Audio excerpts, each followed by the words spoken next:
안녕하세요. 반갑습니다. 1월 3일 월요일입니다. 우리의 중보자이신 예수님, 우리 함께 살펴보도록 하겠습니다. 함께하고 있는 저는 포트리 교회를 섬기는 김현수입니다. 우리 기도드리고 시작하겠습니다. 저희들을 사랑하시는 아버지 하나님, 오늘 이 아침에 주님의 말씀을 함께 살펴볼 수 있도록 은혜 주셔서 감사합니다. 저희들의 모습과 삶을 통하여 주님을 증거하고 또 주님을 모르는 많은 사람들에게 주님을 나타낼 수 있는 사명을 가지고 살아갈 수 있는 저희들, 주님 늘 혼자 두지 마시고 저희들과 함께 하셔서 그 일들을 분명하고 정확하게 이루어갈 수 있도록 도와주시옵소서. 매일의 삶 속에 주님의 거룩하신 사랑과 은혜를 생각할 때마다 마음에 큰 감동이 있게 하여 주시고 그 마음속으로 생각하고 또 여러 가지 상황들을 경험할 때에 오직 주님만을 바라보며 주님께서 주시는 은혜와 능력으로 이겨나갈 수 있도록 도와주시옵소서. 아버지 하나님, 오늘 저희들에게 우리의 중보자 되시는 예수 그리스도와 함께 살펴볼 수 있도록 하셨습니다. 말씀을 살펴볼 때에 주님께서 은혜를 베풀어 주시며 분명하고 정확하게 깨달을 수 있도록 저희들과 함께하여 주시옵소서. 오늘도 주님 앞에 간절한 마음으로 기도드리는 그 기도들에 함께하여 주시고 특별히 이 기회들을 통하여 주님을 만나고 주님의 섭리를 이해하고 주님의 인도하심에 순종함으로 즐겁고 행복하고 가슴 깊이 뭉클한 감동을 경험할 수 있도록 역사하여 주옵소서. 주의 크신 사랑이 마치는 그 순간까지 저희들과 함께 하옵시기를 예수님의 이름으로 기도드립니다. 아멘. 예수님께서는 이 땅에서 그분의 백성들에게 특별한 상징으로서의 예수 그리스도의 모습을 보여주셨습니다. 그 모습들 속에는 왕으로서의 모습, 선지자로서의 모습, 제사장으로서의 모습이 그것입니다. 하나님께서는 이스라엘 백성들을 통해서 세상과 하늘과의 관계를 이어가시기를 바라셨어요. 이스라엘 백성들이 그분의 백성으로서 세상에 그분을 나타내고 모든 사람들이 이 세상을 통해서 하나님에 대한 바른 인식으로 하나님께로 돌아오는 기회를 삼으려고 하셨습니다. 그래서 그들에게 먼저 하나님의 자녀와 백성으로서의 모습으로 그 대표성을 간직하게 하시기를 원하셨습니다. 특별히 그들을 선택하셔서 왕의 자녀 같은 사람들로 그분을 대표하기를 원하셨습니다. 그런데 그 일들이 실패합니다. 그런 그들에게 신의 광야에서 모세를 통해서 중보자의 모습을 성소를 통해서 하늘과 땅을 이어주는 아주 중요한 상징과 제사와 제사장 그리고 대제사장의 모습을 통해서 예수님의 구속의 사업을 설명하셨습니다. 하나님께서는 이런 이스라엘 백성들에게 왕과 제사장, 선지자로서의 모습으로 그들을 회복하고 다스리고 또 깨우쳐 주셨는데요. 우리는 이런 예수님의 모습을 다각적으로 바라볼 수 있도록 히브리서를 통해서 설명하고 있습니다. 우리가 히브리서를 접할 때 이 모습들이 다각적이고 히브리인들이 이해할 수 있는 가장 익숙한 표현들을 통해서 전해주고 있는데요. 그 중에 우리는 왕으로서의 예수님의 모습과 그 왕의 자녀로서의 이스라엘, 왕의 혈통으로 나신 예수 그리스도의 역할 중에 중보자로서의 예수님을 함께 살펴보고자 합니다. 구약 신약의 흥미로운 개념은 약속된 다윗 혈통의 왕이 하나님 앞에서 그분의 백성들을 대표한다는 것입니다. 출애굽기 4장 22절과 23절, 사무엘하 7장 12절에서 14절과 신명기 12장 8절에서 10절을 사무엘하 7장 9절에서 11절과 신명기 12장 13절 14절을 시편 132편 1절에서 5절과 11절에서 14절과 함께 비교를 해보면 그 부분에 대해서 어느 정도 윤곽이 잡힐 것이라고 생각이 들어집니다. 먼저 출애굽기 4장 22절 23절은 너는 바로에게 이르기를 여호와의 말씀에 이스라엘은 내 아들 장자라. 내가 내게 이르기를 내 아들을 보내주어 나를 섬기게 하라 하여도 내가 보내주기를 거절하니 내가 내 아들 내 장자를 죽이리라 하셨다 하라 하시니라. 사무엘 하 7장 12절에서 14절은 내 수완이 차서 내 조상과 함께 누울 때에 내가 내 몸에서 날 내 씨를 내 뒤에 세워 그의 나라를 견고하게 하리라. 그는 내 이름을 위하여 집을 건축할 것이요 나는 그의 나라 왕위를 영원히 견고하게 하리라. 나는 그에게 아버지가 되고 그는 내게 아들이 되리라. 그가 만일 죄를 범하면 내가 사람의 매와 인생의 채찍으로 징계하려니와. 신명기 12장 8절에서 10절 말씀이에요. 우리가 오늘 여기에서는 각기 소견대로 하였거니와 너희가 거기에서는 그렇게 하지 말지니라.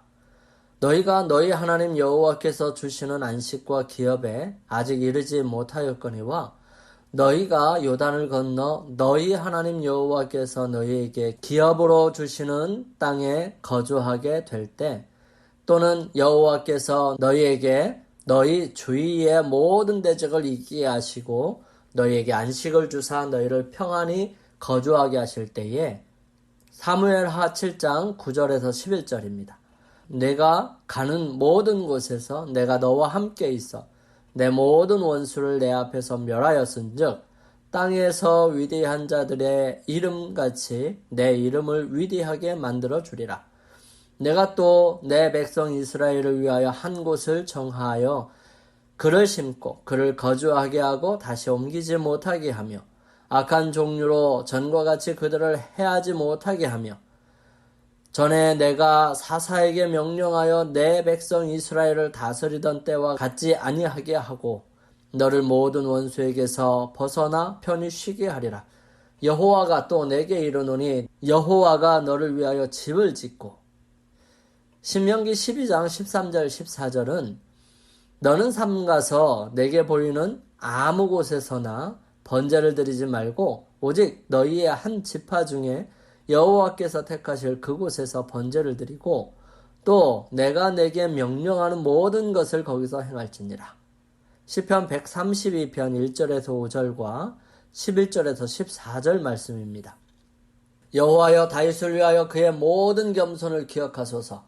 그가 여호와께 맹세하며 야곱의 전능자에게 서원하기를 내가 내 장막집에 들어가지 아니하며 내 침상에 오르지 아니하고 내 눈으로 잠들게 하지 아니하며 내 눈꺼풀로 졸게 하지 아니하기를 여호와의 처소 곧 야곱의 전능자의 성막을 발견하기까지 하리라 하였나이다.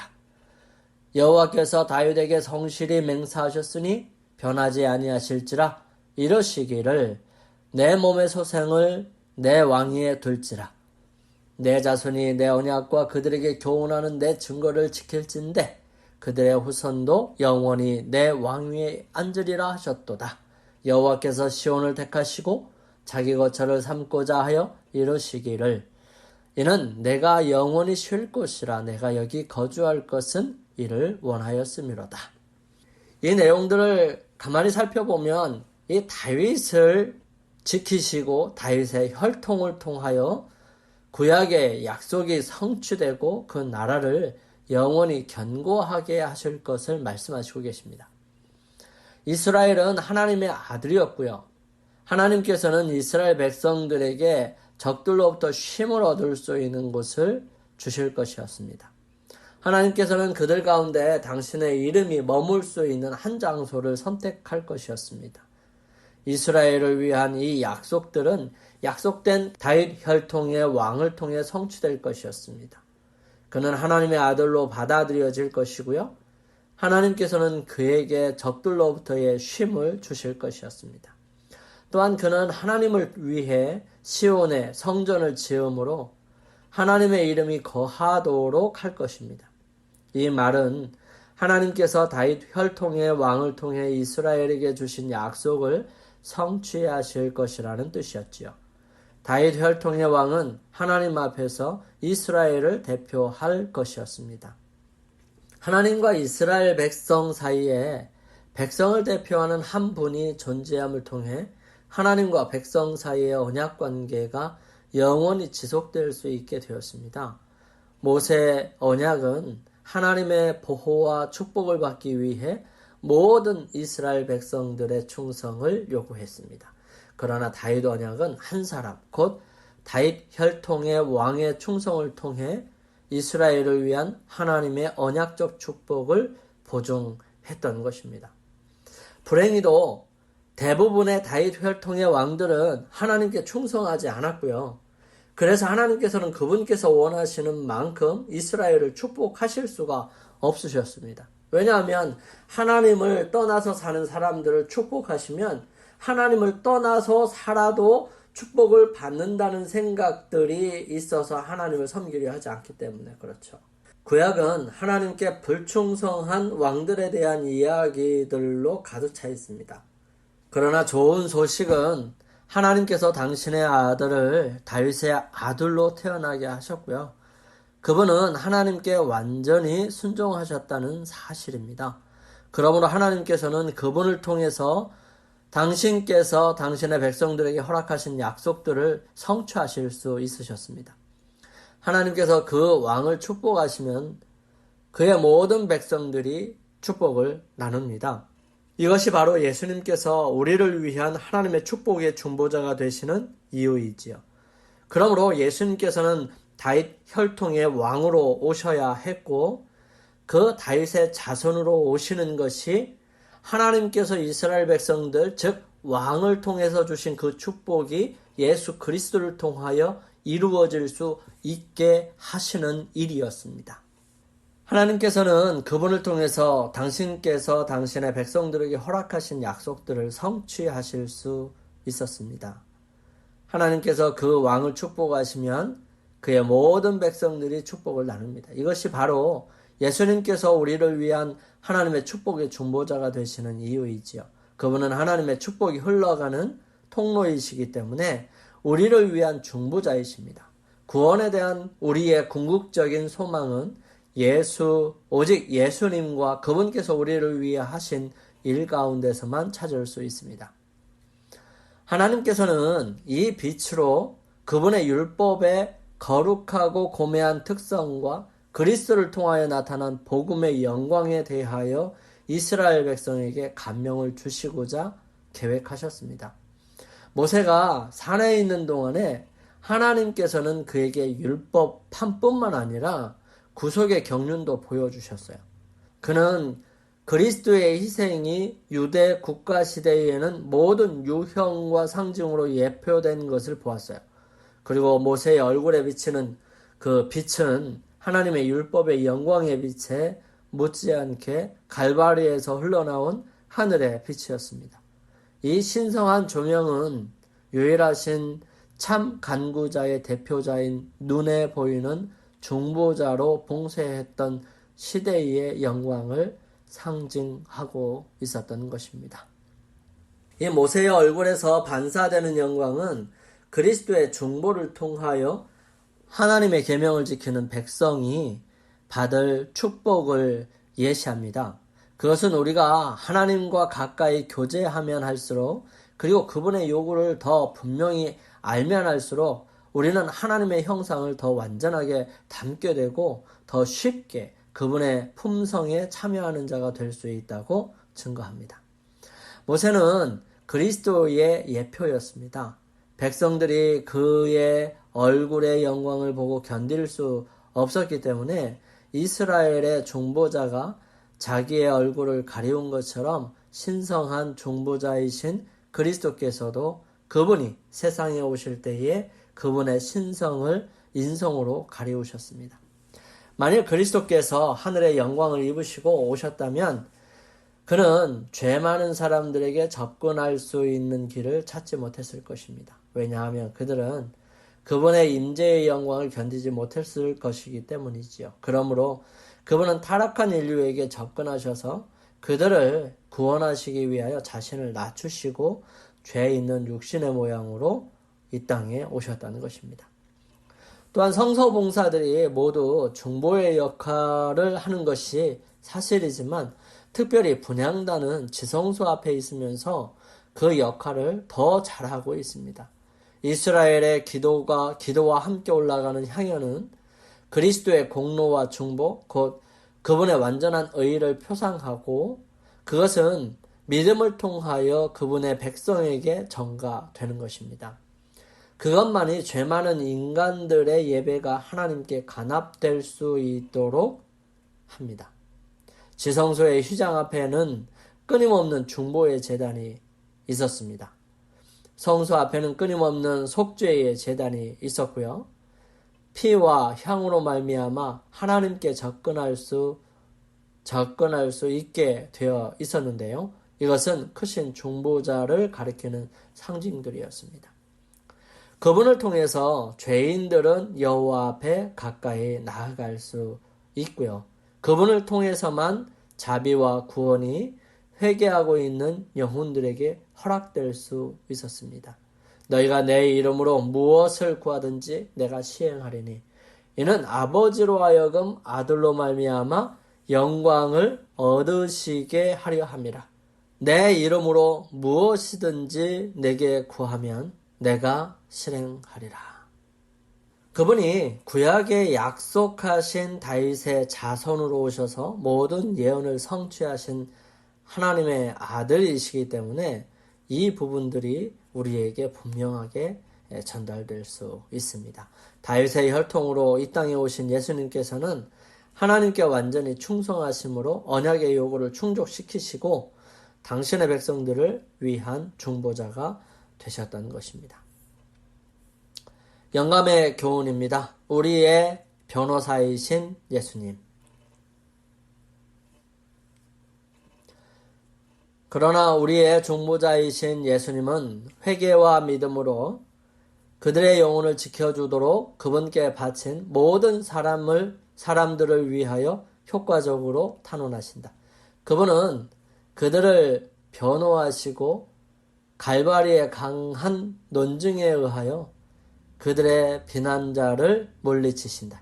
십자가에서 죽기까지 하나님의 율법을 완전히 순종함으로써 하늘과 땅에 있는 모든 권세가 그분께 주어졌다. 그러므로 그분은 범죄한 인류를 위하여 자비와 화해를 그분의 아버지께 주장하신다. 교회 증언 5권에 있는 말씀입니다. 우리 함께 기도드리겠습니다. 저희들을 사랑하시는 아버지 하나님, 저희들에게 오늘 중보자 되시는 예수 그리스도, 특별히 이스라엘 백성들을 선택하시고 그들로 하나님께서 직접 다스리셨음에도 불구하고 인간들의 간악함과 끊임없는 요구와 어리석음 때문에 왕을 허락하셨던 주님께서 그 왕이 하나님께 충성하면 하나님께서 복을 주시겠다고 약속하시고 그것을 기대하셨었습니다. 하지만 주님, 이스라엘 백성들의 모든 왕들이 거의 대부분 하나님께 충성하기를 실패하고 다 죄 가운데 죽게 됩니다. 하지만 주님께서 다윗의 혈통으로 오셔서 온전히 하나님의 백성, 하나님의 아들로 그 일들을 충성함으로 하나님께로부터 받는 그 놀라운 축복과 은혜들을 우리 모든 인류가 받을 수 있게 되었습니다. 주님께서 저희들의 왕으로서 그 모든 충성을 다 하셨음을 인하여 감사를 드리고 주님께서 이루어 놓으신 그 놀라운 중보가 우리의 삶에 영원한 생명을 가져올 수 있다는 사실에 감사하며 오늘 하루도 주님 안에서 승리하는 삶을 살게 하여 주시옵기를 예수님의 이름으로 기도드립니다. 아멘. 오늘 하루 주님 안에서 승리하시기 위해 주님 앞에 머무는 시간 갖기를 원합니다. 저는 내일 아침 이 시간 다시 찾아뵙겠습니다. 감사합니다.